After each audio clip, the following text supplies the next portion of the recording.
ሰላም ጤና ይስጥልኝ የተከበራችሁ የኢትዮ ዴይሊ ቤተሰቦቻችን እንደምን ቆይታችኋል? ዛሬ እጅግ አሳሳቢና ዓለም አቀፍ ትኩረት ያገኙ ሁለት መረጃዎችን ነው ይዘላችሁ የቀረብነው። የመጀመሪያው የኤርትራ ጦር በኢትዮጵያ ሉዓላዊ ግዛት ውስጥ እስከ መቀሌ ድረስ መግባቱን የሚገልጽ ክሪቲካል ትሪትስ በካርታና በሳተላይት አስደግፎ በዝርዝር ዘግቦታል።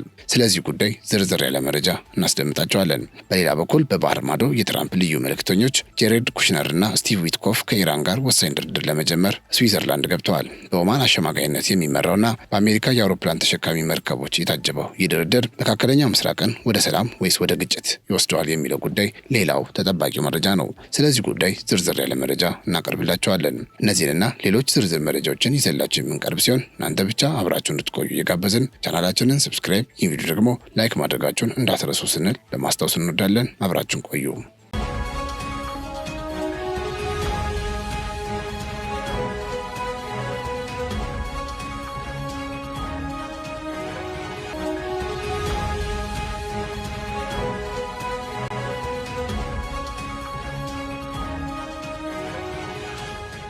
ካለፉት ሳምንታት ጀምሮ በኢትዮጵያና በኤርትራ አዋሳኝ ቀጠናዎች ላይ የታየው ያልተለመደና ሰፊ ወታደራዊ የኃይል ስምሪት የቀጠናውን ሰላም ሁኔታ ዳግም ስጋት ላይ የሚጥል መሆኑን የተለያዩ ዓለም አቀፍ የመረጃ ተቋማት በዝርዝር እየዘገቡት ይገኛሉ።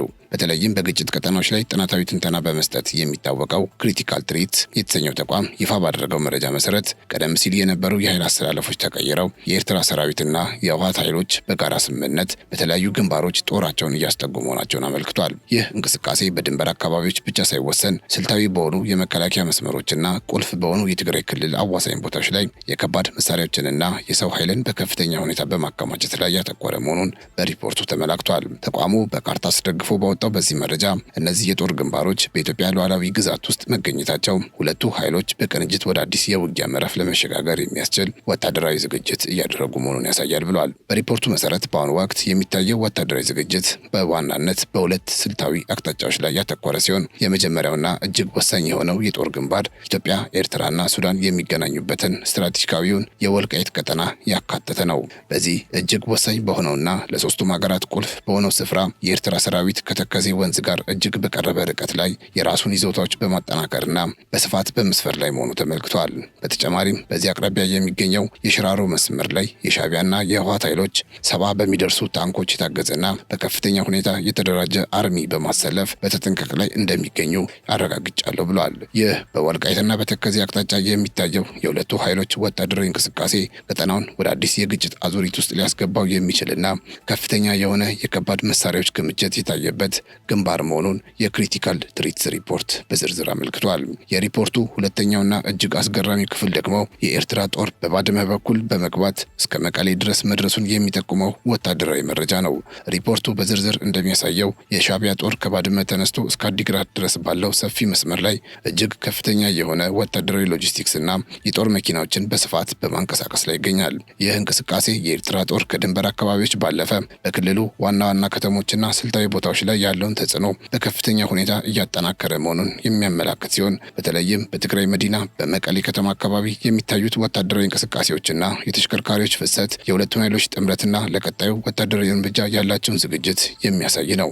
ይህም በባድመ በአዲግራትና በመቀሌ መካከል ያለውን መስመር ለከባድ ጦር መሳሪያዎችና ለሰራዊቱ ዝውውር ክፍት በማድረግ የቀጠናውን የጸጥታ ሁኔታ አዲስና ወደማይታወቅ ምዕራፍ እያሸጋገረው ይገኛል። የወጣው ወቅታዊ መረጃ እንደሚያመለክተው ቀደም ሲል በኤርትራና በህወሓት መካከል የነበረው የቆየ የጠላትነት መንፈስና የከረረ ግጭት አሁን ወደ አዲስ ወታደራዊ ትብብር ተቀይሯል። በሁለቱ ኃይሎች መካከል በተደረሰ ስምምነት መሰረት ከኢትዮጵያ ፌዴራል መንግስት ጋር ለመጋጨት የሚያስችል የተቀናጀ ስልታዊ ዝግጅት እየተደረገ መሆኑን ይኸው የክሪቲካል ትሪትስ ሪፖርት በዝርዝር ይተነትናል። በዚህ መሰረት ህወሓት ያለውን ኃይል በሙሉ ወደ አማራና አፋር ክልል ያሉ አዋሳኝ አካባቢዎች በማስጠጋት ግንባር እየፈጠረ ይገኛል። የኤርትራ ሰራዊት ደግሞ ከህወሓት ጀርባ በመሆን በታንክና በከባድ መሳሪያዎች የታጀበ ወታደራዊ ድጋፍ በመስጠት ጦርነቱን ወደ ማዕከላዊ የሀገሪቱ ክፍል ለመግፋት የሚያስችል ስትራቴጂያዊ ዝግጅት እያደረገ መሆኑ ተጠቁሟል። በተጨማሪም የኤርትራ ጦር በቆላ ተንቤን አካባቢ በስፋት መንቀሳቀሱ መረጋገጡ የሁለቱ ኃይሎች ቅንጅት ከድንበር አልፎ እስከ ክልሉ ውስጣዊ ክፍሎች ድረስ የጸና መሆኑን የሚያሳይ ሲሆን ይህ አዲስ የኃይሎች አሰላለፍ በቀጠናው በቀጠናው ያለውን የፖለቲካና የደህንነት ሚዛን ሙሉ በሙሉ የሚቀይር ክስተት ሆኖ ተመዝግቧል። በድንበር አካባቢዎች የታየው ይህንን ከፍተኛ ወታደራዊ ዝግጅት ተከትሎ የኢትዮጵያ መከላከያ ሰራዊትን በበኩሉ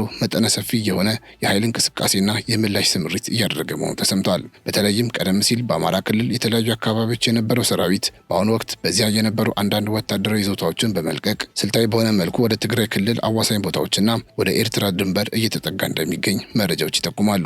ይህ የሰራዊቱ ድንገተኛ የቦታ ቅያሬና ወደ ሰሜኑ የሀገሪቱ ክፍል የሚያደርገው እንቅስቃሴ ከሻዕቢያና ከህወሓት በኩል እየታየ ያለውን የተቀናጀ ወታደራዊ ስጋት ለመመከትና የሀገሪቱን ሉዓላዊነት ለማስጠበቅ የታለመ ግዙፍ ወታደራዊ ምላሽ መሆኑ ተመልክቷል። በዚህ ምክንያት በሁለቱም ወገኖች በኩል ያለው ከፍተኛ የጦር መሳሪያና የሰው ኃይል ክምችት ቀጠናውን ወደ ከፋ ወታደራዊ ግጭት ሊያመራ የሚችል ከፍተኛ ውጥረት ውስጥ እንዲገባ አድርጎታል። በጥቅሉ የክሪቲካል ትሪትስ ወቅታዊ ሪፖርት በሳተላይት ምስሎችና በካርታ መረጃዎች አስደግፎ እንደገለጸው ይህ ግዙፍና ስጋት የደቀነ የጦርነት ዝግጅት እየተከናወነ የሚገኘው ሙሉ በሙሉ በኢትዮጵያ ሉዓላዊ ግዛት ውስጥ መሆኑን የጉዳዩን አሳሳቢነት ይበልጥ ከፍ አድርጎታል። በሀገር ውስጥ የሚታየው ይህ የተቀናጀ የኃይሎች እንቅስቃሴና የከባድ መሳሪያዎች ስምሪት ቀጠናውን ከዚህ ቀደም ከታዩት ግጭቶች በበለጠ ሁኔታ ወደ አዲስና እጅግ አስከፊ ወደሆነ ደም አፋሳሽ ጦርነት ሊያስገባው እንደሚችል የደህንነት ባለሙያዎችም በከፍተኛ ስጋት እየተነበዩት ይገኛሉ።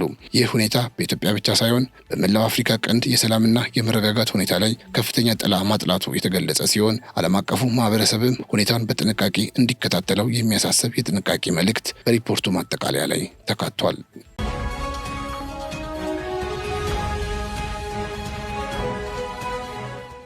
ሌላ መረጃችን ከባህር ማዶ ያገኘነው የአሜሪካና የኢራን ጉዳይ ይሆናል። የኢራኑ የውጭ ጉዳይ ሚኒስትር አባስ አራግቺ ለሁለተኛው ዙር ውይይት ስዊዘርላንድ እንደገቡ የተሰማ ሲሆን ይህ ሁለተኛው ዙር ውይይት በሁለቱ ሀገራት መካከል ለዓመታት የቆየውን የፖለቲካ ውጥረት ለመቀነስ ያለመ መሆኑ ተገልጿል። በተዘዋዋሪ መንገድ የሚካሄደውና በኦማን አሸማጋይነት የሚመራው ይህ የዲፕሎማሲ ሂደት ነገ ማክሰኞ በይፋ የሚጀመር ሲሆን የአሜሪካ ወገን ለጉዳዩ የሰጠው ትኩረትም በልዑካን ቡድኑ ስብጥር ላይ በግልጽ ታይቷል። ፕሬዚዳንት ዶናልድ ትራምፕ የቀድሞ ከፍተኛ አማካሪያቸውን ጄራርድ ኩሽነርንና ስቲቭ ዊትኮፍን ድርድሩን እንዲመሩ መመደባቸው ዋሽንግተን ጉዳዩን በከፍተኛ ጥንቃቄና በልዩ ትኩረት እየተከታተለችው መሆኑን ያሳያል። የውጭ ጉዳይ ሚኒስትር ማርኮ ሩቢዮ በሰጡት መግለጫ አሜሪካ ውጤታማና ዘላቂ የሆነ ስምምነት ላይ ለመድረስ ጥረት እያደረገች መሆኑን አረጋግጠዋል። ሆኖም ሚኒስትሩ እስካሁን ማንም ከኢራን ጋር አስተማማኝ ስምምነት ላይ መድረስ እንዳልቻለ በማስታወስ ሂደቱ ምን ያህል ፈታኝ ሊሆን እንደሚችል ግልጽ አድርገዋል። እንደ ሩቢዮ ገለጻ ፕሬዚዳንት ትራምፕ ከማንኛውም አይነት ደካማ ስምምነት ይልቅ ውጤት ላይ አለመድረስን እንደሚመርጡ መጠቆማቸው አሜሪካ በድርድር ጠረጴዛው ላይ የምታሳየው አቋም ጥብቅ እንደሆነ ያመለክታል። ይህ ወሳኝ ውይይት የሚከናወነው የኢራንን መንግስት የሚቃወሙ ሰልፎች በተካሄዱ ማግስት መሆኑ ለጉዳዩ ተጨማሪ ክብደትን ሰጥቶታል። በጄኔቫ የሚደረገው ውይይት በዋናነት በኢራን የኒውክሌር መርሃ ግብርና በምዕራባውያን ማዕቀቦች ዙሪያ የሚያጠነጥን ቢሆንም በሀገር ውስጥና በውጭ ያሉ ፖለቲካዊ ጫናዎች በድርድር ውጤቱ ላይ የራሳቸውን ጥላ ማሳረፋቸው አይቀሬ ነው። የኦማን ሚና በዚህ ሂደት ውስጥ እንደ ወሳኝ ድልድይ የሚታይ ሲሆን የሁለቱ ሀገራት ተወካዮች በቀጥታ ከመገናኘት ይልቅ በመካከለኛ ወገን በኩል የሚያደርጉት ንግግር በሁለቱ መሪዎች መካከል ያለውን ጥልቅ አለመተማመን የሚጠቁም ነው ተብሏል። በመሆኑም በሚቀጥሉት ቀናት የሚካሄደው የጄኔቫ ድርድር በመካከለኛ ምስራቅ ሰላምና ደህንነት ላይ ብቻ ሳይሆን በአሜሪካ የውጭ ጉዳይ ፖሊሲ አቅጣጫ ላይም ትልቅ ፋይዳ ይኖረዋል። ጄራርድ ኩሽነርና ስቲቭ ዊትኮፍ ወደ ስፍራው እያመሩ ባለበት በዚህ ወቅት ዓለም አቀፉ ማህበረሰብ ከዚህ ስብሰባ የሚወጣውን ማንኛውንም ፍንጭ በንቃት እየተከታተለ ይገኛል። ድርድሩ ኢራን ከገባችበት የኢኮኖሚ ማዕቀብ የምትወጣበት ወይስ አሜሪካ የኢራንን የኒውክሌር ፍላጎት የምትገታበትን መንገድ ይከፍታል የሚለው ጥያቄ ከማክሰኞ ውይይት በኋላ ምላሽ እንደሚያገኝ ይጠበቃል። ነገር ግን ይህ ድርድር በኦማን አሸማጋይነት የሚመራ ቢሆንም ከውይይቱ ጠረጴዛ ጀርባ ያሉ ጥብቅ ቅድመ ሁኔታዎችና ቀይ መስመሮች ሂደቱን እጅግ ውስብስብ እንዳደረጉት የዘኒው ዴይሊ ዘገባ ያመለክታል። የእስራኤሉ ጠቅላይ ሚኒስትር ቤንያሚን ኔታንያሁ ድርድሩን አስመልክቶ በሰጡት ጠንከር ያለ መግለጫ ማንኛውም ስምምነት ከመፈረሙ በፊት ኢራን ያበለጸገችውን ዩራኒየም በሙሉ እንድታስረክብና ወደፊትም የማበልጸግ አቅም እንዳይኖራት በቋሚነት እንድትታገድ ጠይቀዋል። እንደ ኔታንያሁ እምነት ኢራን የኒውክሌር ቴክኖሎጂ ባለቤት መሆኗ ለቀጠናው ደህንነት ቀጥተኛ ስጋት በመሆኑ አሜሪካ በዚህ ረገድ ምንም አይነት መለስተኛ አቋም መያዝ የለባትም ብለዋል። ይህ የእስራኤል ግፊት በዋሽንግተን ላይ የራሱን ጥላ ማሳረፉ ባይቀርም በቴህራን በኩል ደግሞ ጉዳዩ እንደ ሉዓላዊነት ጥሰት ነው የሚታየው። የኢራኑ ምክትል የውጭ ጉዳይ ሚኒስትር ማጂድ ታክት ራቫንቺ ለቢቢሲ በሰጡት ቃለ ምልልስ ሀገራቸው አሜሪካ የጣለችባትን ጠንካራ የኢኮኖሚ ማዕቀቦች የምታነሳ ከሆነ ለስምምነት ዝግጁ መሆኗን ፍንጭ ሰጥተዋል። ይሁን እንጂ ምንም ዩራኒየም ማበልጸግ የለባትም የሚለውን ጥያቄ እንደ ቀይ መስመር እንደሚመለከቱትና ይህም በዓለም አቀፍ የኒውክሌር ስምምነት የተሰጣቸው መብት የሚጋፋ መሆኑን በጽኑ ገልጸዋል። ይህም በጄኔቫ የሚጀመረው ድርድር በማዕቀብ መነሳትና በዩራኒየም ማበልጸግ መብት መካከል የሚደረግ ትንቅንቅ መሆኑን አመላካች ተደርጎ ታይቷል። አሜሪካ በበኩሏ የዲፕሎማሲው መንገድ በወታደራዊ ጡንቻ የታጀበ እንዲሆን እያደረገችው ትገኛለች። የውጭ ጉዳይ ሚኒስትሩ ማርኮ ሩቢዮ እንደገለጹት አሜሪካ 2 የአውሮፕላን ተሸካሚ መርከቦችን ወደ መካከለኛው ምስራቅ አስጠግታለች። ይህ ወታደራዊ ዝግጅት ድርድሩ ካልተሳካ ሊከሰቱ ለሚችሉ አደጋዎች እንደ መከላከያ የሚታይ ቢሆንም በቴህራን ላይ ደግሞ በጠመንጃ አፈሙዝ የመደራደር ያህል ተቆጥሯል። ፕሬዚዳንት ዶናልድ ትራምፕ ከቀጥታ ጥቃት ይልቅ በድርድር የሚገኝ ስምምነትን እንደሚመርጡ ቢገልጹም ስምምነቱ ግን የአሜሪካንና የወዳጆቿን ጥቅም ሙሉ በሙሉ ያስጠበቀ እንዲሆን ይፈልጋሉ። በአጠቃላይ ነገ ማክሰኞ በጄኔቫ የሚጀመረው ውይይት በኢራን መንግስት ላይ ከሚሰነዘሩ ዓለም አቀፍ ተቃውሞችና ከእስራኤል ጥብቅ ጥያቄዎች አንጻር እጅግ ፈታኝ እንደሚሆን ይጠበቃል። ጀራርድ ኩሽነር እና ስቲቭ ዊትኮፍ ከኢራን ልዑካን ጋር የሚያደርጉት ንግግር በአንድ በኩል ከቀጠናው ወታደራዊ ውጥረት፣ በሌላ በኩል ደግሞ ከኢኮኖሚያዊ ማዕቀቦች መቆለል ጋር ተያይዞ የሚካሄድ በመሆኑ የዚህ ዙር ድርድር ውጤት ለዓለም ሰላም ትልቅ ትርጉም ይኖረዋል የተባለው።